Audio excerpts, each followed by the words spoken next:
ప్రాచీన శాస్త్రీయ అత్యాధునిక వైద్య విధానాలను వినూత్నంగా ఒకే గొడుగు కింద అందుబాటులోకి తీసుకొచ్చింది మెడి9 ఇంటిగ్రేటెడ్ మెడికల్ సిస్టమ్. సంధ్య థియేటర్ పై మరో దెబ్బ పడింది అని అంటూ మళ్ళీ అల్లు అర్జున్ కి ఎఫెక్ట్ ఏదో అయ్యిందని ఇంకొక వార్త ఏదో వస్తుంది. అసలు ఏం జరిగిందంటారు?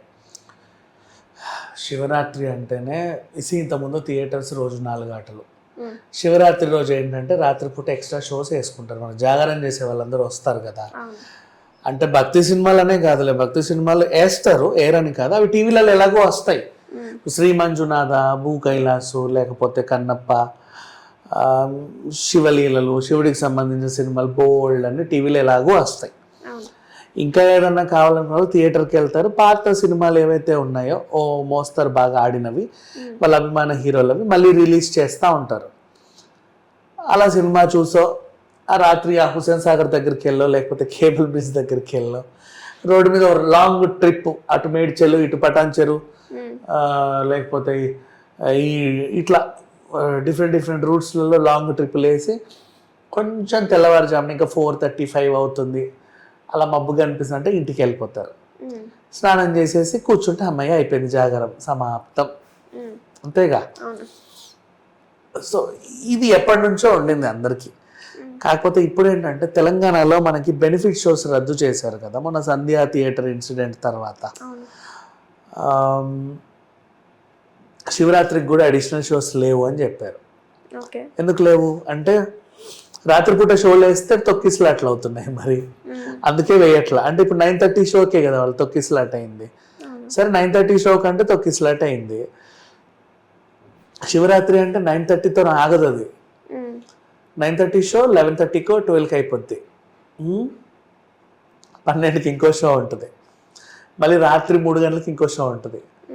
9 గంటలకి ఇంతమంది తిరిగే దగ్గరే మేము చూడలేకపోయాం. అర్ధరాత్రి మళ్ళీ మిట్ట అర్ధరాత్రి ఎవడు చూసుకుంటాడు, వీడెళ్ళి వాడిని తొక్కినా వాడెళ్ళి వీని తొక్కినా మాకెందుకు వచ్చిన గొడవలే. సో మేము ఇవ్వట్లేదు పర్మిషన్ అని కరాఖండిగా తెలంగాణ ప్రభుత్వం చెప్పేసింది. సో ఇప్పుడు ఈ శివరాత్రికి హైదరాబాద్లో ఎక్కడ థియేటర్స్లో సినిమాలు లేవు. ఒక ఫెసిలిటీ ఉంటుంది మనకి, మల్టీప్లెక్స్లలో లాస్ట్ మిడ్ నైట్ షో 11:15కో 11:30కో పడతాయి. ఆ షోకి వెళ్ళే వాళ్ళు వెళ్తే అది ఎప్పుడైపోతుంది, ఇప్పుడు 11:30కి షో అనుకో, నెక్స్ట్ పుష్ప 2 కూడా 11:35కి వెళ్ళా తెలుసా, రీలోడెడ్ వర్షన్. సరే 11:30కి షో ఉంటే 12:30, 1:30, 2:30, 2:30, 3 కల్లా అయిపోతుంది. ఇంకా తర్వాత అటో ట్రిప్ వేసి సరిపోయాయి, జాగరణ పూర్తి. నేను ఇచ్చే సలహా అంటే బొమ్మని తొక్కిసినట్టు అవ్వమని కాదు, బట్ నైట్ అయితే బెనిఫిట్ షోస్ లేవు. శివరాత్రి షోస్ అయితే అన్నీ రద్దు. మీకు మల్టీప్లెక్స్లో దిక్కు వెళ్తే వెళ్ళండి. అండ్ నాకు తెలిసి ఈరోజు రాత్రి అంతా మల్టీప్లెక్స్లో ఓపెన్ ఉంటాయేమో. జాగరణ చేసే వాళ్ళు ఊరికే వస్తారు కదా, కొంతమంది చార్మినార్ సైడ్ వెళ్తారు, అదొకటి చూసుకుంటూ రావడానికి. బట్ వాట్ ఎవర్, ఇవైతే లేవు. ఇప్పుడు అసలు విషయానికి వస్తే సంధ్యా థియేటర్లో మన మహేష్ బాబు ఫ్యాన్స్ అందరూ కలిసి పెద్ద పెద్ద కట్అవుట్లు వేసి, ఎందుకంటే గుంటూరు కారం రిలీజ్ అవుతుందని.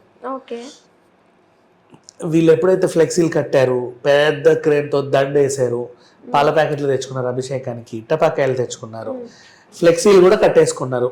సో మేము అని ఇవన్నీ అయిపోయిన తర్వాత లాస్ట్కి ఏంటంటే ప్రభుత్వం తీసుకున్న నిర్ణయానికి వీళ్ళంతా అల్లు అర్జున్ మీద దుమ్మెత్తిపోస్తున్నారంట. నీ వల్లే లేకపోతే వాటికి మేము చాలా చక్కగా చేసుకునే వాళ్ళము, మొత్తం నీ వల్లే ఇలా తయారైంది, ఇప్పుడు బెనిఫిట్ షోస్ రద్దు అవడానికి కారణం నువ్వే అని చెప్పేసి ఆయన అంటున్నారు. మరి ఇది ఎక్కడి దాకా వెళ్ళొద్దో వేచి చూడాలి. బట్ బెనిఫిట్ షోస్ అయితే లేవు. కాకపోతే కొంతమందికి ఇంకో డౌట్, మరి మన గేమ్ చేంజర్కి ఎందుకు ఇచ్చారు బెనిఫిట్ షోస్ అని అడుగుతున్నారు. గేమ్ చేంజర్ కంటే వీళ్ళ దగ్గర ఒక రెడీమేడ్ ఆన్సర్ ఉంది, దాన్ని కూడా వాళ్ళే చెప్పారు. ఎప్పుడైతే మేము బెనిఫిట్ షోస్ ఇవ్వము అని అన్నారో, కోమటిరెడ్డి గారు ఒక చిన్న సవరణ చేశారు. దాన్ని ఏమన్నారంటే, తెలంగాణ సంస్కృతి సంప్రదాయాన్ని ప్రతిబింబించేలాగానో లేకపోతే సమాజానికి ఉపయోగపడగలిగే సోషల్ మెసేజ్ లాంటివి ఏమైనా ఇచ్చే సినిమాలు ఏమైనా ఉంటే వాటికి మినహాయింపు అన్నాడు. గేమ్ చేంజర్ని ఆ సోషల్ మెసేజ్ ఇచ్చే దాంట్లో వీళ్ళు ఏమన్నా ఆ పరిగణలోకి తీసుకున్నారేమో అనేది నా అనుమానం. బట్ ఏదైతే ఏముంది, మిగతా ఏ సినిమాలకైతే ఫెసిలిటీ లేదు, ఈ శివరాత్రికి అయితే లేదు, మరి వచ్చే శివరాత్రి సంగతి నాకు తెలియదు. ఇప్పుడు దీని ఎఫెక్ట్ నగరం మీద ఎలా పడిందో చూస్తాం. ఎలా అంటే శివరాత్రికి చాలా మంది థియేటర్స్కి వెళ్ళే వాళ్ళు ఉన్నారు కదా, వీళ్ళందరూ కూడా ఏం చేస్తున్నారంటే లాంగ్ డ్రైవ్లు వేసుకొని ఎక్కడెక్కడికో వెళ్తున్నారు. ఓకే. కొంతమంది కోయంబత్తూర్ ఈషా ఫౌండేషన్, కొంతమంది ఇటు బెంగళూరు ఈషా ఫౌండేషన్ కర్ణాటక, ఇంకొంతమంది ఇంకోవైపు వెళ్తున్నారు. ఓకే. దీనివల్ల ఒరిగేదేం లేదులే, బట్ ఇట్స్ ఓకే. ఉంటే బాగుండు అనే ఫీలింగ్ మాత్రం అందరికీ ఉండేది. ఓకే అండి, థ్యాంక్ యూ.